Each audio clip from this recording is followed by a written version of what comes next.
అమరావతిలో జరిగిన మంత్రివర్గ సమావేశం అనంతరం సీఎం చంద్రబాబు మంత్రులతో ఉన్నత స్థాయి పొలిటికల్ సమావేశం నిర్వహించారు.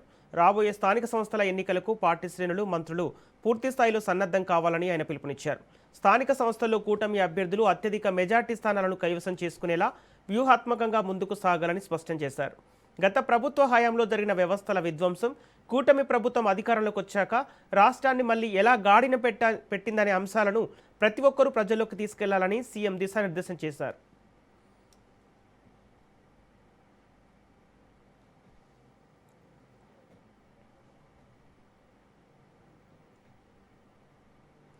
ఇందులో భాగంగా ప్రతి ఇంట్లోకి వెళ్లి కనీస 3 నిమిషాల పాటు ప్రజలతో మాట్లాడి ప్రభుత్వ సంక్షేమ, అభివృద్ధి కార్యక్రమాలను వివరించాలని సూచించారు. ఇక త్వరలో జరగనున్న అసెంబ్లీ సమావేశాల్లో చర్చించాల్సిన పలు కీలక అంశాలపై మంత్రులకు పలు సలహాలు, సూచనలు అందజేశారు.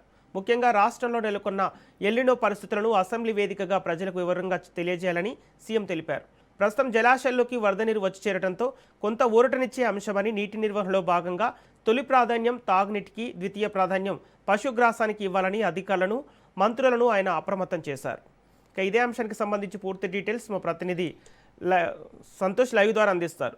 సంతోష్, కూటమి సమావేశం అనంతరం సీఎం చంద్రబాబు మంత్రులతో సమావేశం నిర్వహించిన తెలుస్తోంది. అయితే ఈ సమావేశంలో ఎలాంటి అంశాలు చర్చించారు? ఈరోజు సీఎం చంద్రబాబు నాయుడు అధ్యక్షతన కేబినెట్ సమావేశం అనేది కూడా నిర్వహించడం జరిగింది. అయితే ఈ నేపథ్యంలోనే కేబినెట్ అనంతరం కూడా మంత్రులకి తాజా రాజకీయ పరిస్థితులపై అయితే కనుక పలు సూచనలతో పాటు ఏ విధంగా ముందుకు వెళ్ళాలి అన్న దానిపై అయితే కనుక దిశానిర్దేశం అనేది కూడా చేయడం జరుగుతూ ఉంది. ఒక పక్క సీఎం చంద్రబాబు నాయుడు ఇంటింటికి టీడీపీ కార్యక్రమం అనేది కూడా నిర్వహిస్తున్నటువంటి నేపథ్యంలోనే ప్రజాప్రతినిధులందరూ కూడా ఇటు దృష్టిలో పెట్టుకొని ప్రజాక్షేత్రంలోకి వెళ్ళి ప్రతి ఇంటింటికి కనీసం 3 నిమిషాలైనా కానీ ఉండి అక్కడ ఏదైతే రాష్ట్రంలో నెలకొన్నటువంటి 2 సంవత్సరాల పరిపాలన ఏదైతే ఉందో దానికి సంబంధించినటువంటి వివరణతో పాటు కూటమి ప్రభుత్వం అమలు చేసినటువంటి మేనిఫెస్టో కావచ్చు, అదేవిధంగా పరిశ్రమల ఇన్వెస్ట్మెంట్, ఇటువంటి అన్ని అంశాలు అయితే కనుక కూలంకషంగా వివరించాలంటూ కూడా సీఎం చంద్రబాబు నాయుడు దిశానిర్దేశం చేయడం జరుగుతోంది. ఇదంతా కూడా స్థానిక సంస్థల ఎన్నికలు అయితే దృష్టిలో పెట్టుకొని ప్రస్తుతం అయితే కనుక మున్సిపాలిటీలు ఎన్నికలు నిర్వహించేటువంటి నేపథ్యంలోనే ప్రతి ఒక్కరూ కూడా సన్నద్ధం అవ్వాలి. దీనికి సంబంధించినటువంటి విధి విధానాలు అనేది కూడా ప్రజాప్రతినిధులందరూ కార్యకర్తలతోటి, కూటమి నాయకులతోటి సఖ్యతగా అయితే కనుక ఇంటింటికి వెళ్లాలంటూ కూడా సీఎం చంద్రబాబు నాయుడు దిశానిర్దేశం అనేది చేయడం జరుగుతోంది.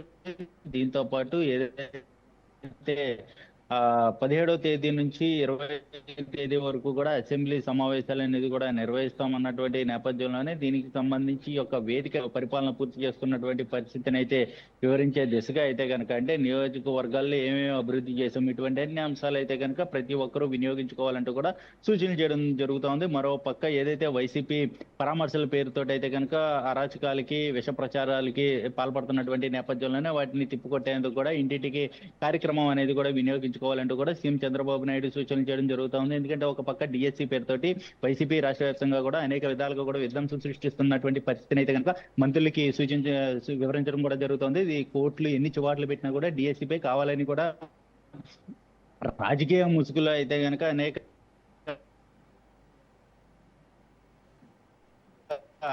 రాజకీయాలకి పాల్పడుతున్నటువంటి పరిస్థితిని సీఎం చంద్రబాబు నాయుడు మంత్రులకి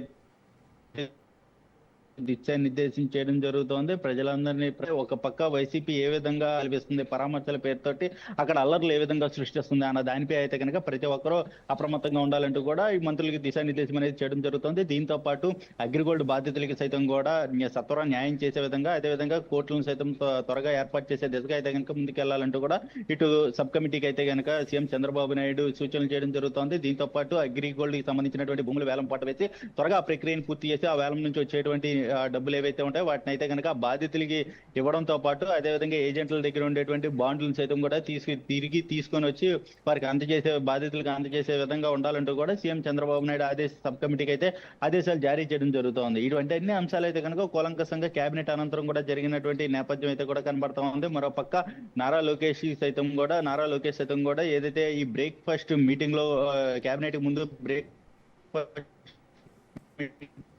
అనేది కూడా జరిగింది. ఈ నేపథ్యంలోనూ కూడా ఇటు ప్రతి ఒక్కరూ స్థానిక సంస్థల ఎన్నికలు అనేది కూడా ముందుకు రాబోతున్నటువంటి నేపథ్యంలోనే ప్రతి ఒక్కరూ కలిసికట్టుగా వెళ్ళాలి. అదేవిధంగా ఎలాంటి వివాదాలు కూడా తావు లేకుండా కూటమి నాయకులు సఖ్యతతోటి ప్రజాక్షేత్రంలోకి వెళ్ళాలంటూ కూడా సూచనలు చేయడం జరుగుతూ ఉంది. అయితే ప్రధానమైనటువంటి ఎజెండా ఏదైతే ఇప్పుడు స్థానిక సంస్థల ఎన్నికల ఎజెండాగా అయితే కనుక ఇటు మంత్రులకి సీఎం చంద్రబాబు నాయుడు దిశానిర్దేశం అనేది చేసినటువంటి పరిస్థితులు కూడా నెలకొన్నాయని తెలుస్తోంది. ఒక పక్క బీసీ రిజర్వేషన్ అంశం అనేది కూడా కొనసాగుతున్నటువంటి నేపథ్యంలోనే ఆ ప్రక్రియ ముగిసిన అనంతరం కూడా ఇక రాష్ట్రంలో ఈ యొక్క రిజర్వేషన్ ప్రక్రియ కావచ్చు, కోర్టులో పెండింగ్ లో ఉన్నటువంటి కేసులు ఏవైతే ఉంటాయో వాటన్నిటిని కూడా సత్వరంగా అయితే కనుక ముగించి పూర్తి స్థాయిలో అయితే ప్రజల్లోకి స్థానిక సంస్థల ఎన్నికలను అయితే కనుక తీసుకెళ్లే విధం, అదేవిధంగా దానికి సంబంధించినటువంటి షెడ్యూల్స్ ఇటువంటి అన్ని అంశాలపై కూడా కూలంకషంగా మంత్రులు అయితే దిశానిర్దేశం అనేది కూడా చేయడం జరుగుతుంది. ఏదేమైనప్పటికీ ఇక స్థానిక సంస్థల ఎజెండాతో అయితే కనుక ముందుకు వెళ్ళాలంటూ కూటమి ప్రభుత్వం మంత్రులకి అయితే కనుక సీఎం చంద్రబాబు నాయుడు దిశానిర్దేశం అనేది కూడా చేయడం జరుగుతూ ఉంది.